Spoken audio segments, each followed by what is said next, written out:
Well, hi there. This is H. Victoria Hargro Atkerson. Thank you for joining me, and please, if you haven't done so yet, be sure to push the red button that says subscribe and subscribe to my channel. Right next to that button is a little bell. Click that, and every time I post, you will be notified. So be sure to take advantage of that. And also, like this channel just by pushing the thumbs up button, okay?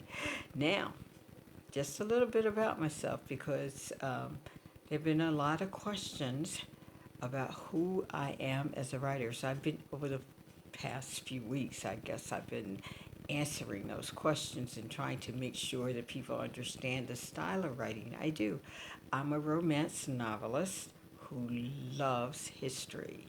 I also love family dynamics, interpersonal relationships, and I think one of the things I enjoy most is making sure that my characters have many dimensions and that we have the full backstory about who they are as a person. That to me really makes you relate to the character, and I enjoy doing that. I think it's one of the most special things you can do when you're writing. So, backstories, past histories of the town, even past histories of, I don't know, a dog's life. It could be anything. But I think it's one of the things that make life interesting when you not only see a person, meet a person, greet a person, that you become more involved with them when you know what they were like back when or who they are and how did they become who they are. So that is one of the motivations for me writing stories because those are things that fascinate me. I come from a relatively large family, and one of the things I spend a lot of time doing is watching the dynamics in the family, who the leaders are, who the instigators are. Sometimes that was me, and sometimes it was like my brother or my sister or sisters. So we all took our turn in being little devilish people, but I think it makes life interesting to know who those people are and how they interacted and how they related to each other. So I try to bring all of those dynamics into my stories. And just as a, whew, why did you do that? It's so crazy. Sorry. My latest book is Enslaved, and in this book, you learn a lot about family dynamics, especially in Africa. When the story begins, we talk about the life of an African princess. Her name is Princess Gemma.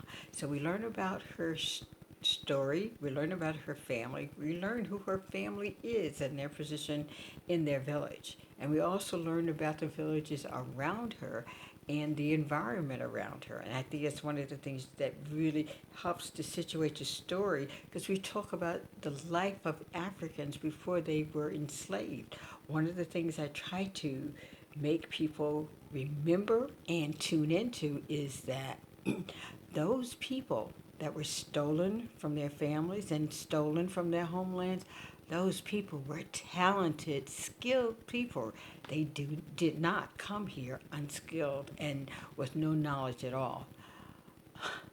Our people had a civilization, or have a civilization, that is thousands and thousands of years old. And during that time, they were trading with countries all over the world. We must keep this in mind when we are talking about African Americans and what happened to their lives as they began to exist in an oppressive system that retarded their abilities and their rights and also kept them prisoner. And when you're a prisoner for any length of time, especially with life-threatening situations facing you hourly, those things have an impact on your life. You have to think about that because these people were taken from their families, they were taken from their homeland. They had no idea what the language was, even of other Africans. So it was a very, very difficult time. And what I tried to do in my book, Enslaved, was to let you know what that was like and let you know also how wonderfully gifted these people were that they brought here. They brought them here to make money off of them. It's as simple as that because their skills were centuries old. America did not know how to raise rice, so they stole these Africans who made people super rich. They stole Africans because they wanted to know how to plant and care for cotton. Those things came from us, and we must always, always remember that. We are the guardians of this information. We are the guardians of our own history. So take a moment and go back and do some research yourselves because I think you'll be fascinated by what happened, how dynamic Africa and Africans were. And take a look at a special, I think it's on public broadcasting TV by Louis Gates. Dr. Louis Gates, I always like to say, give the man his title because he's brilliant. Um, be sure to check him out because he talks about Africa and wonderful, colorful, rich, prosperous civilization that all Africans came from. So just remember, we came from greatness. We could not do anything else but to be great in this country, even though we were oppressed for over 400 years. So coming into our own as we try to protect ourselves, our families, our wonderful children. This is the legacy that we have to live up to because these people were brilliant. They were survivors, and because of them, we are still here. And we are still growing. We are still prospering. So take a look at this. I think you're going to love it. Now, before you go, please take a moment to like my channel and then give me a thumbs up on this program. Be sure to come back next time. I broadcast usually 5 days a week and um, usually around, it'll either be early in the morning or in the afternoon because I have a chaotic sleep schedule.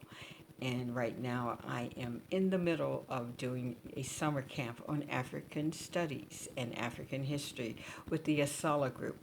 So my schedule is a bit chaotic right now, but we'll get back to normal pretty soon. We have a few more weeks to go with our summer camp, and we should be doing pretty regular broadcasts in about 3 weeks. But look for me 3 days a week, either early in the morning or in the afternoon. But 5 days a week I'll be broadcasting, and I promise to keep that promise, okay? Now do me a favor. Don't forget to push the red button. But also, love someone special and love to you. God bless.